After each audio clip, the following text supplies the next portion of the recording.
In 3, 2, 1. Welcome back to the No Pills Podcast, Love Fully Scripted. Today, 12 tips for how to maintain or restore trust in your relationship. Let's get into it. So, drawing from various books and verses from the owner's manual, the Bible, I've got 12 principles for building and maintaining trust in your relationship today for you. Number one, you want to put God first. Why? Because God is love. When individuals are drawing closer to Christ, they are also drawing closer to each other. I believe I've said this to you before. Imagine a circle, and in the middle of that circle is Christ. At the outer rim of that circle are all the different people in relationships. Let's take a family, the father, the mother, the children. They're at different points on that circle, grandma, dad, whoever. And then as you all draw towards the center, as you all come towards the center, you come towards Christ, which is the center, and therefore you are drawing closer to one another as you all come to Christ. This is the central principle from which all others flow. We need God to be at the center. Why? Because God is love. So the foundation, love is the foundation. The Bible definition of love you find in 1 Corinthians 13, a verse that a passage of scripture that all my listeners are very familiar with. And that being 1 Corinthians 13, verses 4 through 7. This is a guide for building trust, friends. Right in these passages of scripture. It's about being patient, kind, not easily angered, keeping no record of wrongs. This type of love always protects, always trusts, always hopes, and always perseveres. You have to cultivate true love. Many of us are in relationships that we are thinking we're in love. We're calling it love, but we're really just there out of sheer passion. So know the difference. Be able to distinguish between true love, which is a high and holy principle, and mere passion, which is headstrong and blind. True love is not just a feeling. It is calm. It's deep. It's deep. It's based on and through knowledge of the other person's character.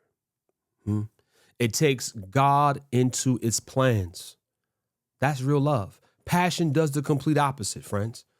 So your first step is to have God be at the foundation, to have love be at the foundation, the center of your relationship. This is how you're going to maintain trust and be able to build trust back if you have lost it. Number two, speak the truth in love.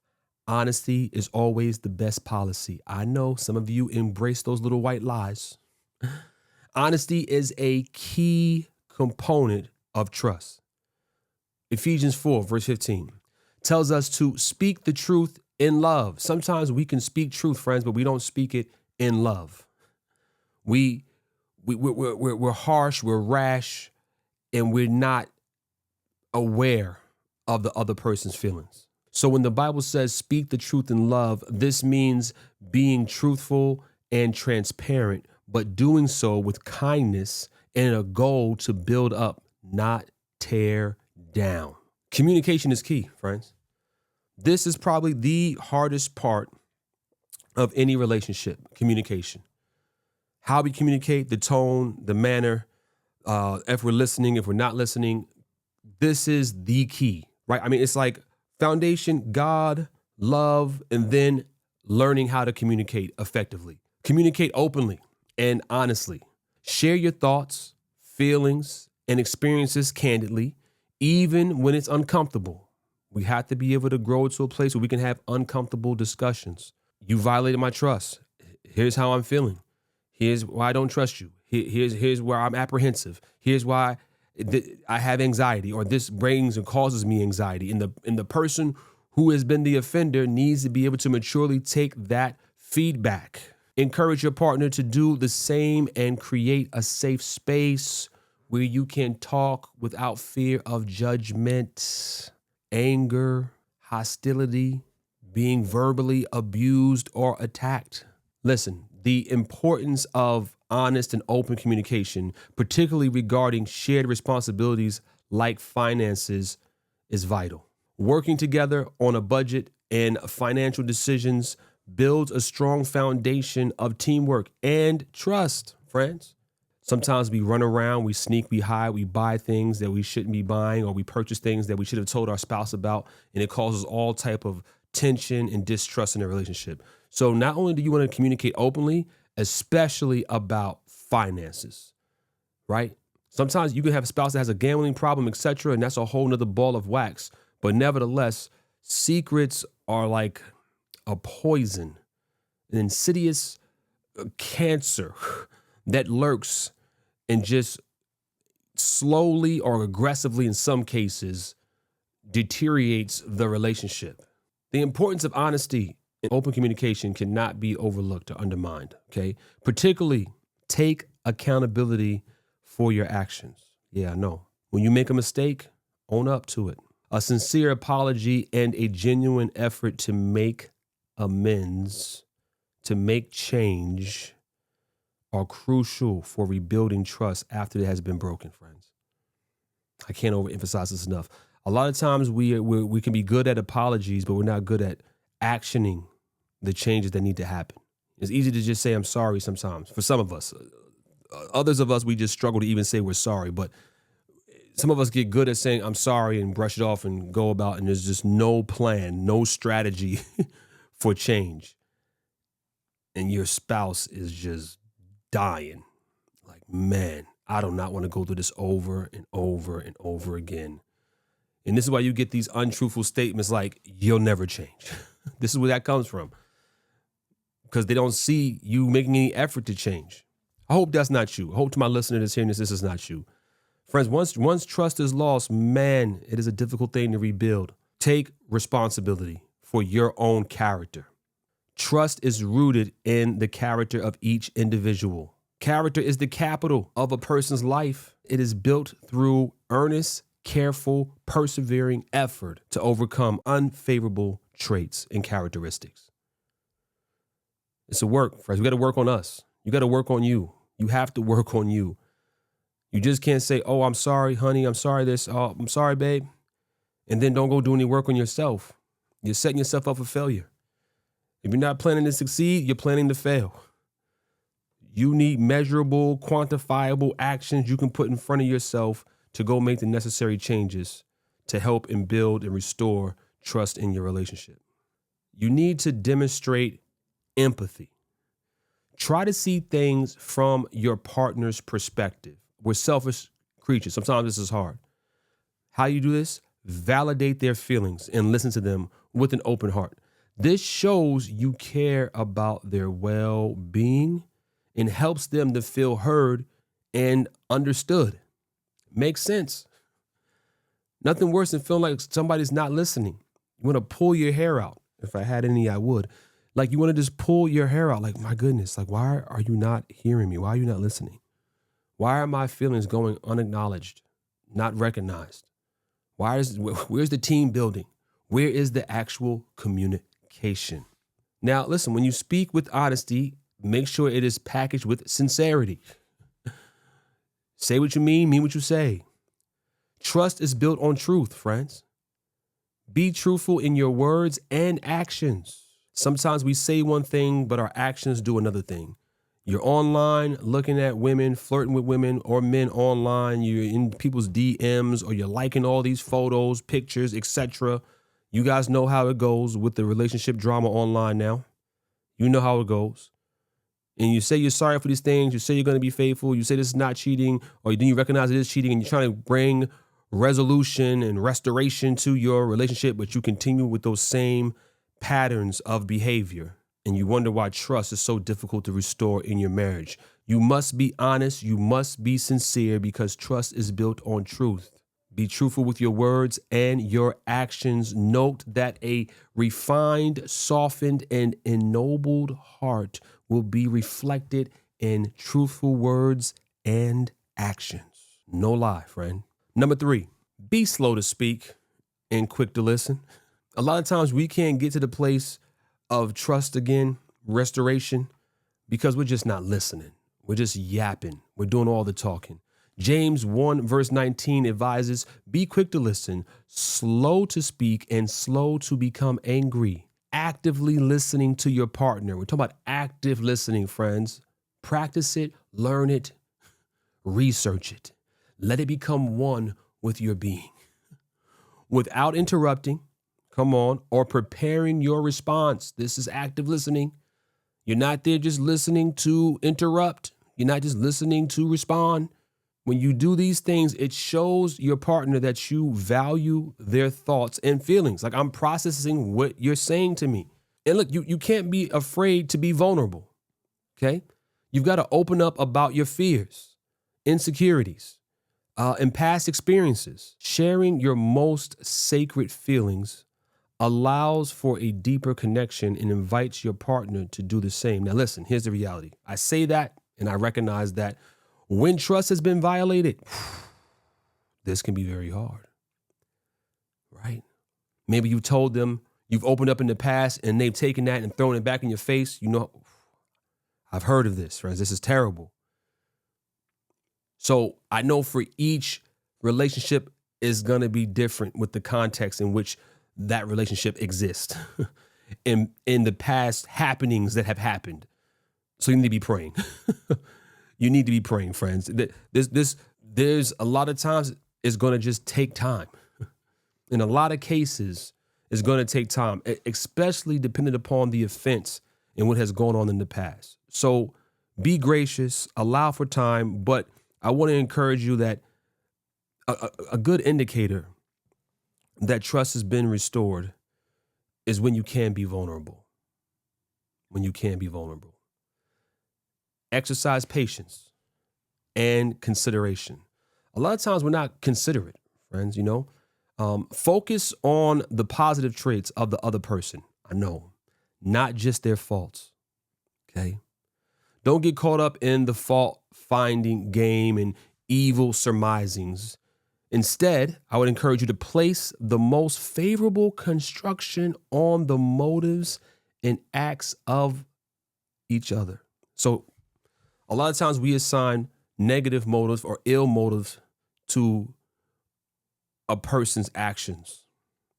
We begin to read their intentions or draw sometimes imaginary things in our mind. Oh, you did this because of this. Let me say this to you. You very likely are creating or maybe digging the ditch deeper so that your spouse will not be able to climb out of that thing. So be careful. I would encourage you to, I would say to you, you can't judge a person's motives, right? Leave that for God. Leave that with God. And now, here's the thing. If we want there to be trust restored in a relationship, we have to go on to number 4, which is practice forgiveness. Friends, forgiveness is divine. Colossians 3 verse 13 says, bear with each other and forgive one another if any of you has a grievance against someone. Forgive as the Lord forgave you. This is why God has to be the foundation. Our human nature is such that if we are offended in the smallest degree, we're like, man, we don't want to forgive you. We've been offended. Okay? But when we have an example that Christ forgave us, oh man, after we treated him so bad, after we participated in unaliving him, for us that are alive now with our actions, with our resolve to do evil, to not hear the truth, to do our own will, when we recognize how much we've been forgiven, that allows us to extend that same forgiveness back to someone else who's offended us. Now our cup of grace is full. And listen, you have to do this daily. You have to do this daily because you forget. Sometimes we forget that how much we've been forgiven by God. And we will be low on grace. We will be low on patience. We will be low on forgiveness for those who have wronged us. And so we've got to come to the foot of the cross every day, friends. We've got to remind ourselves like, hey, I'm a sinner saved by grace. Give the benefit of the doubt. And I know this can be difficult when trust has been tampered with or destroyed, knocked over, pushed, shoved. broken instead of jumping to conclusions, friends. Assume your partner has good intentions. This helps prevent a spiral of negative thinking and gives you and your partner the space to explain their side of the story, right? I know, simple things, but in the moment, it can be difficult. When you're triggered, when a behavior that hurt you or was associated when you got hurt is there, you and you jump right on it. But if you're gonna grow and get past the hurt and you want restoration, this is what it's gonna take. And I'm not here to tell you that it's gonna be easy. Number 5, something else that can help with trust, rebuilding trust, is letting your yays be yays and your no's be no's. Let your yes be yes. Matthew 5, verse 37 advises us that all you need to say is simply yes or no. Anything beyond that or beyond this comes from the evil one, okay? Being a person of your word is what we're talking about. Do what you say you're going to do. Say what you mean.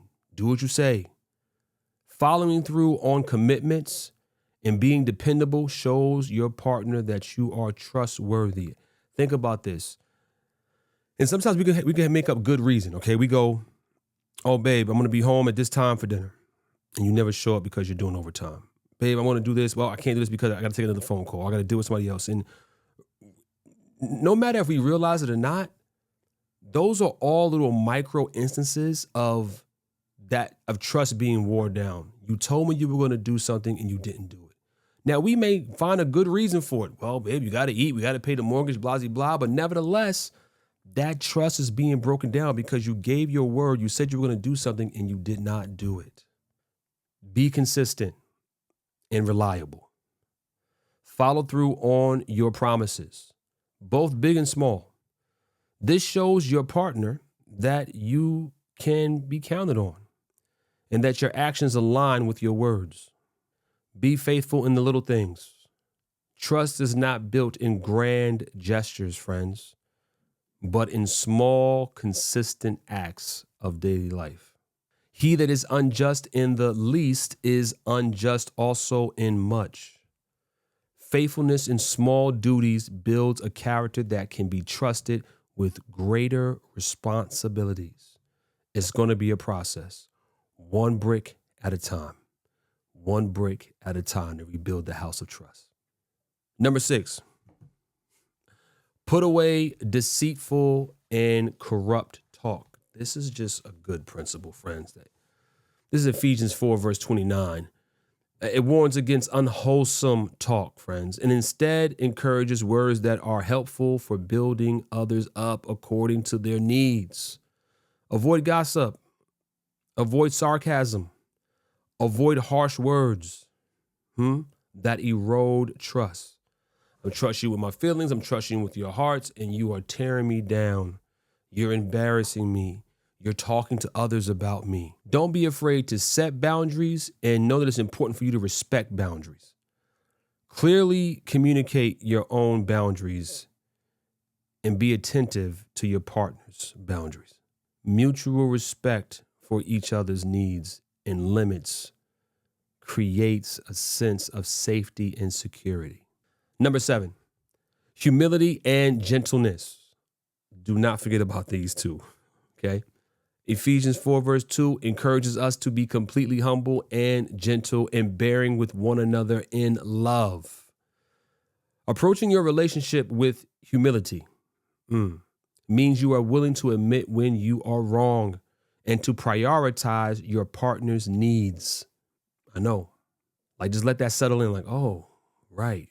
Being humble, prioritizing my partner's needs. Now, some of you, I can hear it already, are in an unhealthy place with prioritizing your partner's needs because they're selfish, they're abusive, and you've maybe overextended yourself and you're being taken advantage of. I want to say to you, don't let that change who you are as a person. There's nothing wrong with prioritizing someone else's needs. I think it's just important for you to recognize if it's not being reciprocated and if you're in an abusive situation where your own safety, your own mental, emotional, spiritual health is being sacrificed for their selfishness.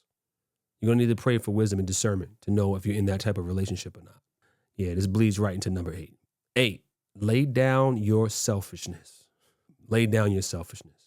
John 15, verse 13 says, greater love has no man than this, than to lay down one's life for his friends.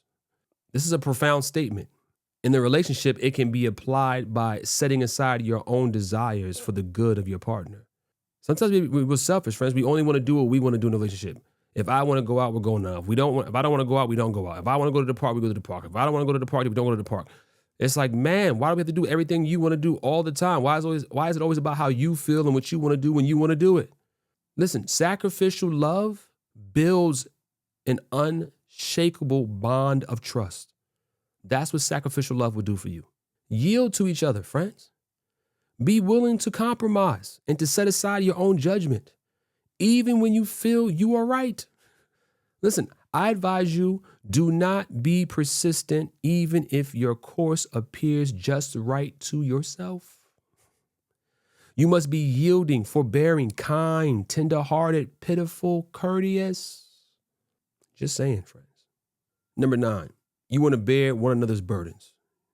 Okay, Galatians 6, verse 9 says, bear one another's burdens and so fulfill the law of Christ. When your partner is struggling, friends, be their support system. Showing up for them in times of need solidifies their trust in you. There's nothing worse than going through something difficult, something hard, and your spouse is not on your side. And it doesn't mean you have to okay a wrong and become a yes man or a yes woman. A real partner is going to tell you about yourself in a loving way, going to pull you by the coattails and say, hey, babe, that you were wrong here. But there'll be a support system for you. They won't kick you when you're down. They won't tear you down. Won't tell you, oh, yeah, you're a loser. How come you can't get it together? But we'll find constructive ways to encourage you and say, hey, babe, listen, even if you're lazy, or maybe you could have tried harder here, but I'm still in your corner. I still love you, and I believe you can do it. You're capable, and I'm here with you. Different than tearing down your spouse. You have to maintain unity and a sacred circle of privacy, friends. A lot of times, these complaints that you may have, you start to spill out into people outside your circle, okay? Disagreements are inevitable, but a united spirit is essential, okay? I advise you against airing personal faults or disagreements with outsiders. A family should have a sacred circle of privacy where the trust and security are protected. Now, there's a caveat. If you're getting your eye blacked, if you're getting abused, tell somebody. Okay? Life in danger, life at risk, tell somebody. Get out of there. We covered that on another podcast. We're going to be rational here. We're going to, this is a common sense podcast. All right? We're not just out here. Hey, safety first. Safety first. With that being said, avoid a dictatorial or overbearing spirit. Avoid having one. Avoid being around one, if at all possible. Do not seek to control or dictate the other person's actions. Mercy. I see this sometimes. Just micromanaging, controlling everything your spouse is doing. Man, what is wrong with you, friend? What is wrong with you? True love respects the choices of the other person and fosters an environment of mutual respect, not control. Now listen, there is a certain level of oversight, authority, and control one must have in order to protect someone else. Okay, we're not going to be foolish here. This is not feminism. All right?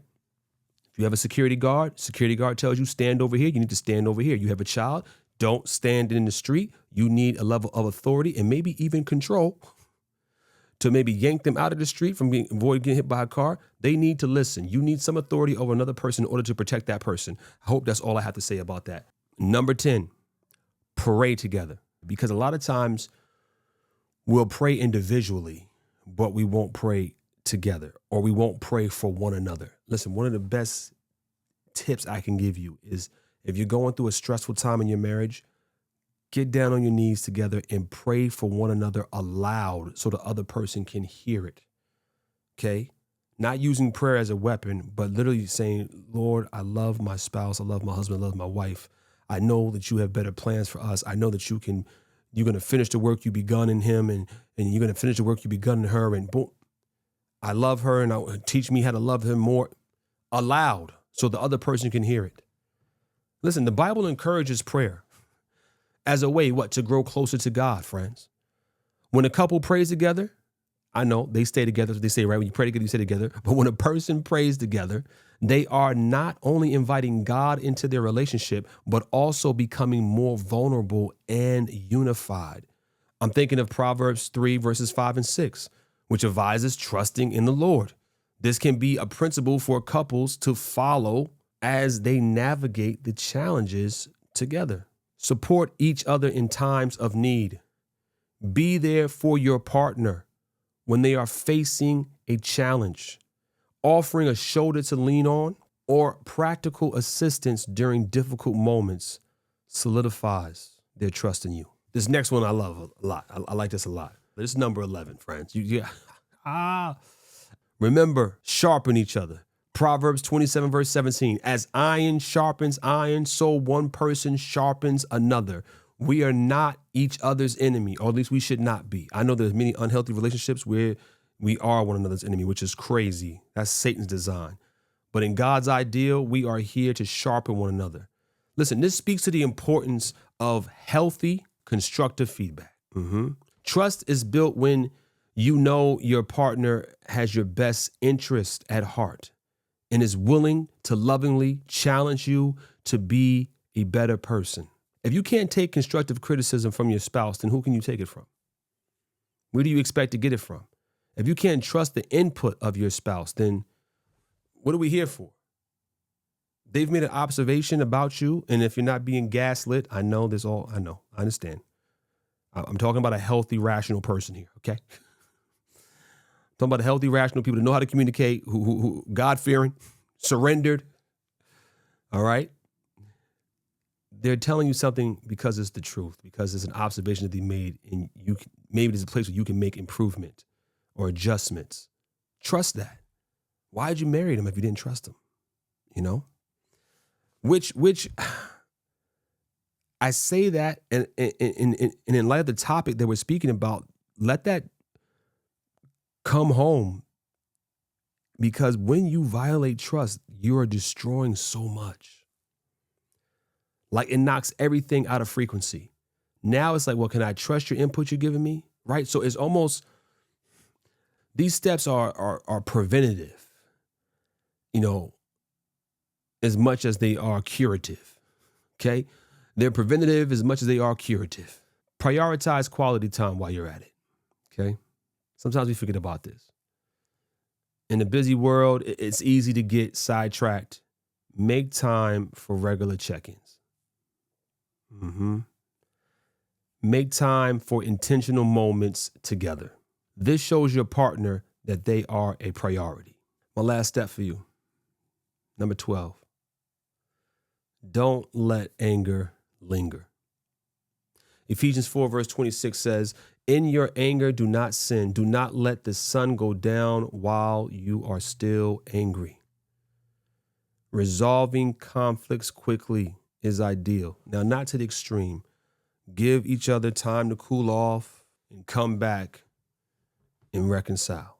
Come back and have the discussion. You don't want to put it off for a day, 2 days, 3 days, 5 days, a week, a month. I've known some people who have testified that they went months without speaking to their spouse. That's crazy, friends. It's not good. It's not healthy. Resolving conflicts quickly and not holding grudges is vital. When anger is left to fester, it creates a lack of safety and erodes trust over time. I guarantee you. Listen, building trust is fundamental to any healthy relationship and also maintaining it. It's possible, friends, to bounce back. It's possible to maintain it. It's a continuous process, though, all right, that requires consistent effort from both partners. And I hope these 12 tips will help you achieve that purpose or goal in your relationships. I'm Gordon McGee. This is the No Pills Podcast, Love Fully Scripted, and I'm signing off, and I will catch you next week.